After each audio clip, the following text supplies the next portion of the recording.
राजकुमार नरवाहन दत्त के हृदय में आशा की क्षीण लौ जलाकर महामंत्री पुत्र गोमुख अपनी प्रतिज्ञा को पूरा करने के लिए निकल पड़े। वे जानते थे कि किसी स्वप्न की स्त्री को खोजना भूसे के ढेर में सुई खोजने से भी अधिक कठिन है। गोमुख ने एक जासूस की तरह काम करना शुरू किया। वे कौशाम्बी के बाजारों, मंदिरों और चौपालों में घूमने लगे। वे दूर दराज के देशों से आने वाले व्यापारियों, तीर्थयात्रियों, साधुओं और कलाकारों से मिलते और बातों ही बातों में अलौकिक सौंदर्य वाली कन्याओं, यक्षियों, नाग कन्याओं और विद्याधरियों की कथाओं के बारे में पूछते। वे हर उस कहानी, हर उस किंवदंती को ध्यान से सुनते जिसमें किसी दिव्य सौंदर्य का वर्णन होता, इस उम्मीद में कि शायद कोई सूत्र मिल जाए। महीने बीत गए लेकिन उन्हें कोई सफलता नहीं मिली। एक दिन गोमुख ने सुना कि दक्षिण के कलिंग देश से चित्रकार कुमार दत्त नामक एक प्रसिद्ध कलाकार कौशाम्बी आया है जो देव कन्याओं और अप्सराओं के चित्र बनाने में माहिर है। गोमुख के मन में एक आशा जगी। वे तुरंत उस चित्रकार से मिलने उसके अस्थायी निवास पर पहुंचे। कुमार दत्त अपने चित्रों से घिरा बैठा था।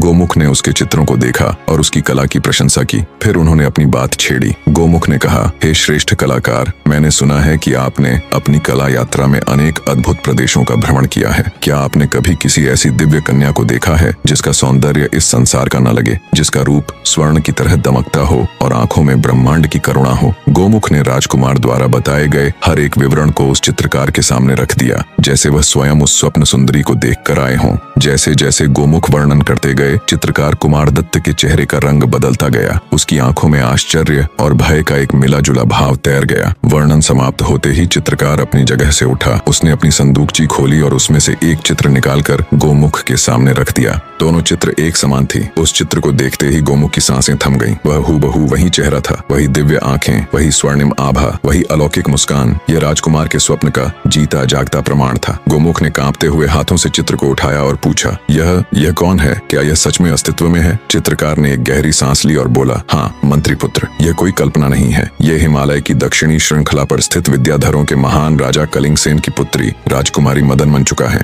उसने आगे बताया, मैं एक बार यात्रा करते हुए हिमालय के उन दुर्गम क्षेत्रों में पहुंच गया था जहां विद्याधर निवास करते हैं। वहीं मैंने एक उत्सव के दौरान राजकुमारी को दूर से देखा था। उनका सौंदर्य इतना अविश्वसनीय था कि मैं स्वयं को उनका यह चित्र बनाने से रोक नहीं सका। लेकिन यह बात किसी को बताना मृत्यु को निमंत्रण देने के समान है, क्योंकि विद्याधर हम मनुष्यों से कोई संबंध नहीं रखते। गोमुख को अपनी कानों पर विश्वास नहीं हो रहा था। उन्हें न केवल अपनी खोज का प्रमाण मिल गया था, बल्कि उस स्वप्न सुंदरी का नाम मदन मंचुका, उसके पिता का नाम राजा कलिंगसेन और उसके निवास का स्थान हिमालय भी पता चल गया था। उन्होंने उस चित्रकार को मुंह मांगा पुरस्कार देकर वह अमूल्य चित्र खरीद लिया। उनकी खुशी का कोई ठिकाना नहीं था। वे बिजली की गति से उस चित्र को लेकर राजमहल की ओर दौड़े।